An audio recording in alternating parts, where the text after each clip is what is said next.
2018 সালে তার মূর্তিতে পানের পিক ফেলা হয়েছে এবং স্থানীয়ভাবে সে একটা অশান্তিকর পরিবেশ তৈরি হয়ে উঠছে। কি বলবেন সেই জন্য? আপনারা জানেন যে আমি একথা গতকালকেও বলেছি, যখন মেলের মাঠের বুকে দাঁড়িয়ে বিরোধী রাজনৈতিক দলের কর্মী 2018 সালের পঞ্চায়েত নির্বাচনের পর খুন হওয়া বিজেপি কর্মীর মূর্তিতে পানির পিক ফেলে বিধানসভা নির্বাচনের আগে উত্তেজনা সৃষ্টি এবং শহীদ পরিবারকে হুমকি।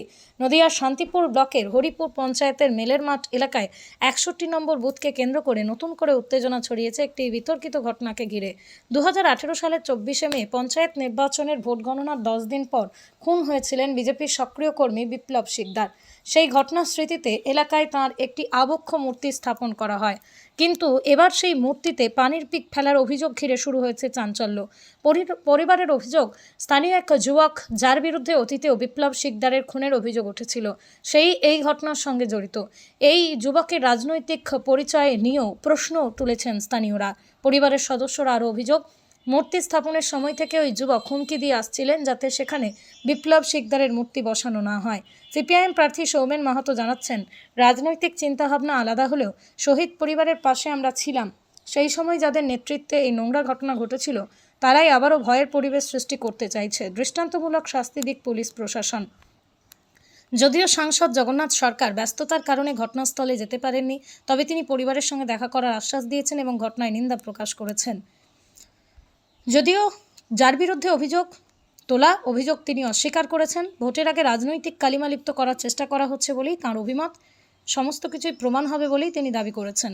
এর আগে মিনিমাম 3 বার হয়েছে এরকম ঘটনা, আর এই ঘটনার পিছনে যারা আছে, এই মূর্তিটা বসানোর পিছনে তারাই বিরোধিতা করেছিল, আর তাদেরই এই কাজ। তো সেক্ষেত্রে এই যে নোংরামিটা, মানে নোংরা কিছু ফেলে দেওয়া, এটা কবার হলো? এটা এই নিয়ে 4 বার হলো। এই 4 বার হলো, আমরা পরিষ্কার করে দিয়েছি, কিন্তু কোনোবারই আমরা মিডিয়া ডাকিনি। যে করেছে, যে যা করেছে, কিন্তু এই প্রতিনিয়ত এই এমন করলে আমরা প্রশাসনের দ্বারস্থ হচ্ছি, আর প্রশাসনকে বলবো যেন এর তৎপরতা করে পুরো এটা কি ইচ্ছাকৃতভাবেই করা? ইচ্ছাকৃতভাবেই করা, জায়গায় দাঁড়িয়ে থেকে করে। তো সেক্ষেত্রে আপনারা নাম মেনশন করে কমপ্লেন করবেন? কমপ্লেন করবো, নাম মেনশন করে কমপ্লেন করবো। আর এর বিচার 4 তারিখ বিকেল বেলায় হবে। আর আপনাকেও মিডিয়ার সামনে বলে রাখলাম, আর 4 তারিখ বিকেল বেলায় এর বিচার হবেই। এমন বিচার হবে, আপনাদের মিডিয়ার সামনে এনে দেখাবো বিচার কাকে বলে। উনি এমনিতেও রাজনৈতিক ছিলেন, তাহলে সেই হিসাবে রাজনীতির ঊর্ধ্বতন যারা আছেন তাদেরকে জানাচ্ছেন তো? হ্যাঁ, অবশ্যই জানাবো। আপনার নাম পরিচয়? সুফল শিকদার, ওনার ছেলে। আমি খবর পেয়েই এখানে সকালবেলায় এখানে চলে এসেছি। এর আগেও 2-1 দিন গিয়েছে, সেটা এরা মূর্তিটা তো প্রত্যেকদিনই পরিষ্কার করে, অতটা বুঝে উঠতে পারে।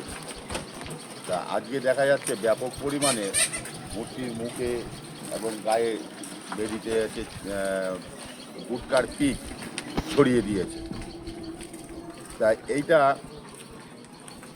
চক্রান্ত। এই মূর্তিটা যখন বসানো হয় তখন থেকেই এই মূর্তিটার ওপরে আক্রোশ এবং আক্রমণ, মানে দুটোই। মূর্তিটা বসাতে দেবে না, সেটা সারা শান্তিপুরের মানুষ জানে, সারা বাংলার মানুষ জানে মূর্তিটা এখানে বসাতে দেবে না। বহু আইনের জটিলতার মাধ্যম দিয়ে এই মূর্তিটাকে আমরা বসাই। তারপরে তখন তৃণমূলের পক্ষ থেকে প্রচুর পরিমাণ বাধা দেওয়া হয়েছিল।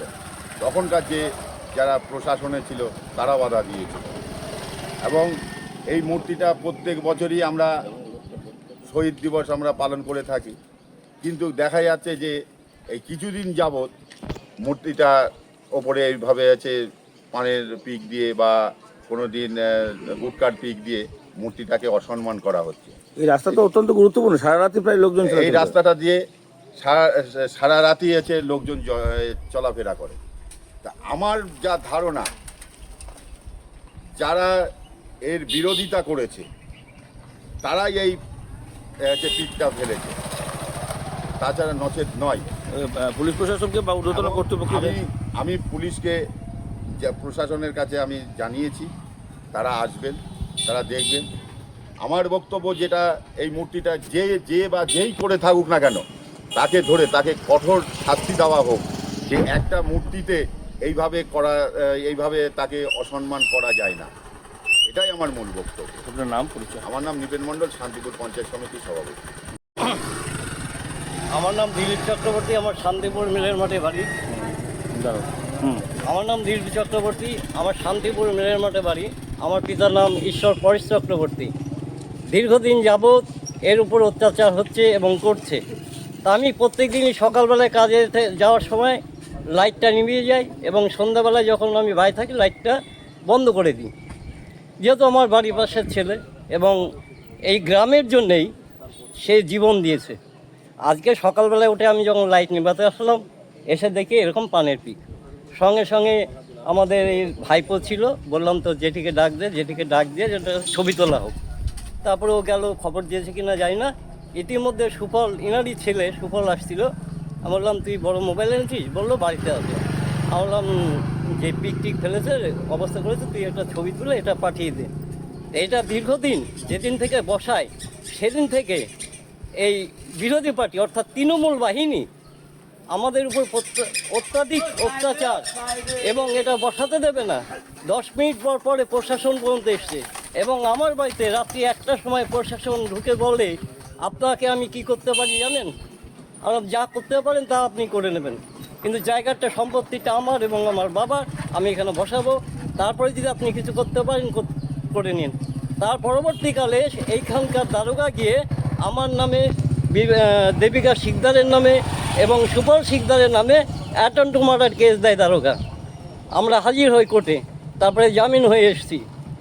এটা কোন সময়? এটা আজকে ধরুন বছর দিনেক আগে। এখন পুলিশ প্রশাসনকে জানিয়েছেন তো? এটা আমি বর্তমানে জানিনি।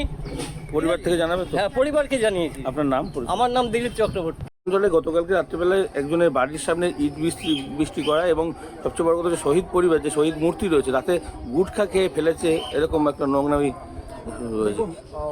এটা তো নির্বাচন কমিশন দেখবে। আমার জামানায় এখনো এটা হয়নি। আমি কোনোদিন বিপ্লব শিকদারের পরিবারের সাথে কোনো অসম্মান সূচক আচরণ করিনি। মেলের মাঠে আমরা একবারই গেছি, আমরা বক্তব্য রেখেছি। আমাদের কাছে আমরা এই ধরনের কাজ তৃণমূল কংগ্রেস কোনোদিন করেনি। সেই 21 সালের উনি চলে গেছিলেন, একটি রাজনৈতিকভাবে উনি খুন হয়েছিলেন। তারপর থেকে আপনি বলতে পারবেন না আজকে 26 সাল কোনোদিন কখনো কোনো ঘটনা ওনার পরিবারের সাথে ঘটেছে। আমরা এই ধরনের কালচারের সাথে যুক্ত নই। আমি প্রশাসনের কাছে অনুরোধ করব, নির্বাচন কমিশনের কাছে অনুরোধ করব, ঘটনার সঠিক তদন্ত হোক। সিসি ক্যামেরা তো ওখানে আছে। হ্যাঁ, আমাদের দলের কেউ এ কাজ করবে না। আমি তো দায়িত্ব নিয়ে আপনাকে বলছি। এবং বিপ্লব শিকদার কীভাবে মার্ডার হয়েছিল কম বেশি শান্তিপুরের মানুষ জানে, মেলের মাঠের মানুষ জানে। কাজে এই ধরনের কাজ কারা করতে পারে সেটাও শান্তিপুরবাসী এবং মেলের মাঠের মানুষ বুঝে গেছে। বলতে চাই যে আমরা তো মূর্তিটা বসানো নিয়ে অনেক কিছুই মানুষের সাথে অশান্তি ঝামেলা করেছি, তা বাদেও আমরা মূর্তিটা, আমার বাবার মূর্তিটা আমরা দলের সবাই মিলে, আমরা আমাদের যে ভারতীয় জনতা পার্টির যে দল আছে এমপি সমেত আমরা এই মূর্তিটা বসিয়েছি। তা আমি বলতে চাই যে তৃণমূলের লোকেরা যে আমার বাবাকে মেরে ফেলে দিয়েছে, যে শেষ করে ফেললো, তার জীবনটাকে নিয়ে নিল, তারপরেও কি ওদের শান্তি হয়নি? তারপরেও শান্তি হয়নি। আজকে নাই ফেলেছে, এর আগেও 3-4 বার এরকম ফেলেছে, আমরা পরিষ্কার করে নিয়েছি, আমরা গায়ে মাখাই। যাক, আমার বাবার গায়ে ফেলেছে, আমরা মুছে নিচ্ছি। এরপরে ওরা আজকেও, কালকে রাত্রেও এটা ফেলেছে। তাই এইটা আমরা আর মেনে নেব না, আমরা মেনে নেব না। আর এটাও আমি বলতে পারি, আমি সবার সামনেই বলবো, এই চিপটা ফেলেছে কি আমি তাকেও বলে দিচ্ছি তার নামটা। বিনয় কর ছাড়া এই মূর্তিতে কেউ এইভাবে চিপ ফেলতে পারে না। সেটা দেখেছেন আপনারা সিসি ক্যামেরা? এরকম কোনো প্রমাণ আপনাদের কাছে? প্রমাণ আমি দেখবো না, কারণ ওই চিপ ছাড়া চিপটা কেউ খায় না। আর ওই আমাদের ফ্যামিলির প্রতি রাগ আছে। আমার ছোট কাকাকে আজ থেকে মানে 5-6 বার ধরে আমার ছোট কাকাকে হুমকি দিচ্ছে, মেরে ফেলবে, মারবে, যেখানেই হোক মেরে ফেলবে, এইভাবে হুমকি দেওয়া করছে। আমরা রাত্রিরে গিয়ে, আমরা থানায় গিয়ে ডায়েরি করে এসেছি, তার রিসিপ্ট কপি নিয়ে এসেছি। এই সূত্র ধরেই আমাদের এইটা প্রমাণ। সেটা কি মানে এটা ইচ্ছাকৃতভাবে? হ্যাঁ, ইচ্ছাকৃতভাবেই ফেলেছে, ইচ্ছাকৃতভাবে।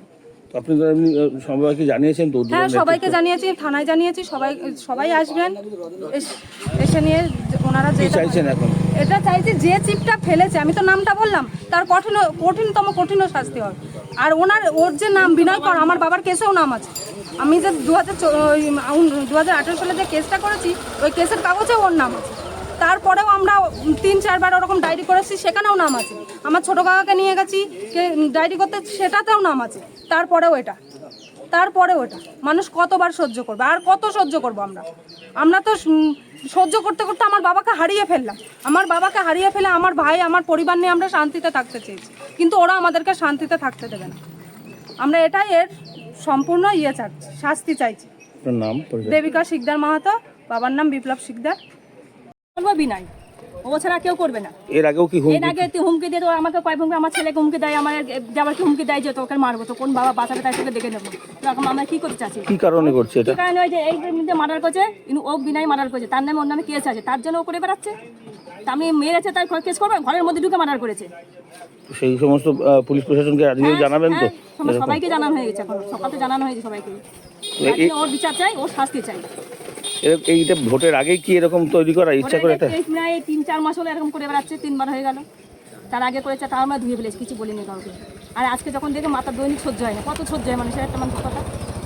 আমরা প্রতিদিন, কালকেও ধুয়ে গেছি, আমি কালকে ধুয়ে গেছি, আসে ধুয়ে দিয়ে পয়সা করে ধুয়ে গেছে, কে করে এরকম? আমরা যখন যেটা ভেঙে দেয় তখন কী করবে? এত কেস কামারি কত কি করে মস্তানে সবাইকে তাও বসাইছে মুক্তিটা, তার এত সহ্য হচ্ছে না। নিজের টাকা নিজে করে তারা হচ্ছে জ্বালাবাদে কেন? ওটা কোন মার বুকের পাড়া আছে, তার জন্য এরকম করে বেড়াচ্ছে। যাতে ফাঁসি হয় তাই চেষ্টা করবো। গণতন্ত্রের জন্য তিনি লড়াই করেছিলেন এবং যখন সন্ধ্যেবেলায় তিনি যখন খাচ্ছিলেন তখন তাকে গুলি করে হত্যা করা হয়।